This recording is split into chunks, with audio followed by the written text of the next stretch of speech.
baiklah. Dia jadi baik. Macam dalam semayang dia sama juga. Kita kena tahu bacaan-bacaan, semayang-semayang sunnah rawatib, mana yang perlu ditekankan, mana yang kita bukan tak payah ditekankan, tapi kurang sikit penekanannya. Kita kena tahu. Jadi sama juga yang ini. Nabi pun jawab lah. Nabi kata afdalul a'mal al-imanu billahi wahdah. Tuan-tuan boleh tengok terjemahan. Dia kata amalan yang paling afdal ialah beriman kepada Allah Ta'ala yang Maha Esa. Nabi tuan-tuan ditanya tentang iman. Nabi ditanya tentang amalan. Pasal apa Nabi kata iman? Sebab tu kita kata iman, kita sangka dia hanya kepercayaan. Saya dah sebut dulu. Kita sangka dia ni hanya i'tiqad, hadul hati. Kan? I'tiqad, kepercayaan. Tapi sebenarnya tidak. Iman ni ialah amalan yang paling besar. Dia bukan sekadar kepercayaan, tapi dia sendiri amalan. Sama juga dengan ilmu. Tuan-tuan ingat ilmu ni, ilmu kan? Sekadar ilmu tak. Ilmu juga adalah amalan yang paling besar juga. Ilmu ni sendiri amalan. Kata Al-Imam Ibn Arabi dalam buku dia At-Tarajum, dia kata ketahuilah bahawa seafdal-afdal amalanmu ialah ilmumu. Ilmu ni bukan ilmu semata-mata ilmu. Dia adalah amalan yang besar bagi kita. Tuan-tuan buka Minhajul Abidin karangan Imam Al-Ghazali rahimahullah ta'ala. Awal-awal muqaddimah dia kata apa? Dia kata al-ilmu imamul amal wal amalu tabi'uhu. Ilmu ni adalah imam kepada amalan, dan amalan tu adalah makmumnya. Sejauh mana kita betul dalam urusan ibadah kita bergantung kepada sejauh mana ilmu yang kita ada. Nampak? Sebab tu kita kena sentiasa belajar. Walaupun tidak ada titik pengakhiran pada belajar ni. Belajar ni kena belajar sampai bila pun. Kan?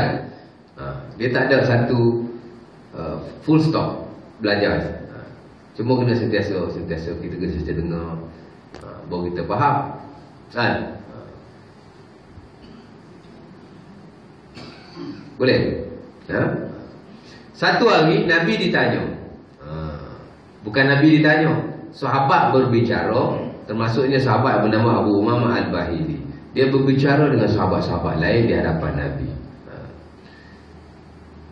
Kata Abu Umamah, zukira inda Rasulillah rajulan. Ini nak bagi faham. Ahaduhuma alim wal akhar abid.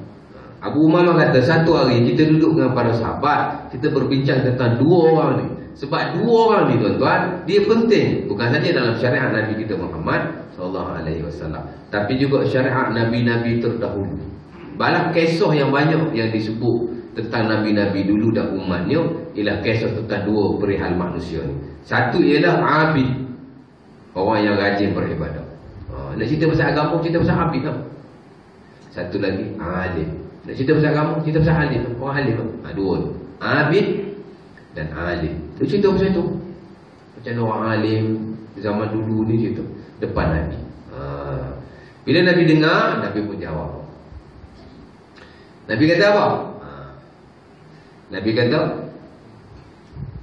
Abu Umar kata zukira inda Rasulillah rajulan ahaduhuma abid wal akhar alim. Nabi pun kata, Nabi kata fadlul alim alal abid. Nabi kata kafadli ala adnakum.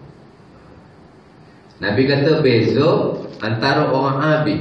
Apa orang abid ni? Orang abid ni orang yang rajin ibadah. Kan? Sampai zaman dulu dia beruzlah, dia memang abid sepanjang masa. Kita buka buku-buku tasawuf yang lama-lama macam Tambihul Ghafilin dan lain-lain, kan dia cerita pasal abid dulu pergi duduk datang bukit 70 tahun beribadah di zaman dulu lah. Kan? Itu dia panggil abid. Dia kerjanya tak ada lain. Dia semayang. Abid. Satu lagi alim, orang yang ada ilmu. Luarannya bukan seumpama abid yang beribadah sepanjang masa, tapi kehidupannya sentiasa dengan ilmu. Ada waktu dia belajar, ada waktu dia mengajar, ada waktu dia beribadah pada Tuhan. Macam Imam Syafi'i rahimahullah ta'ala. Imam Syafi'i satu malam dia bagi berapa? Satu malam tuan-tuan dia bagi 3.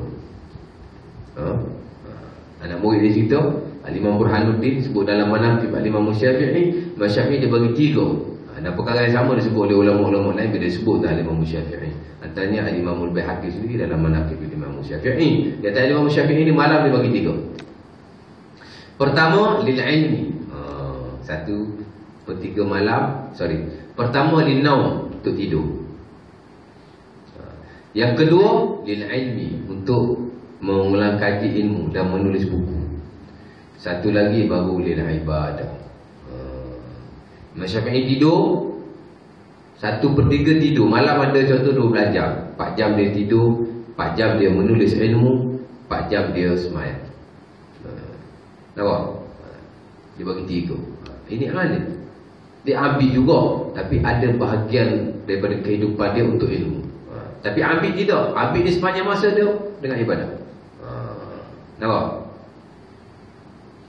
Nabi kata beza antara abid tadi dengan alim ini. Nabi kata umpama aku dengan orang yang paling rendah dalam umatku. Oh, besar.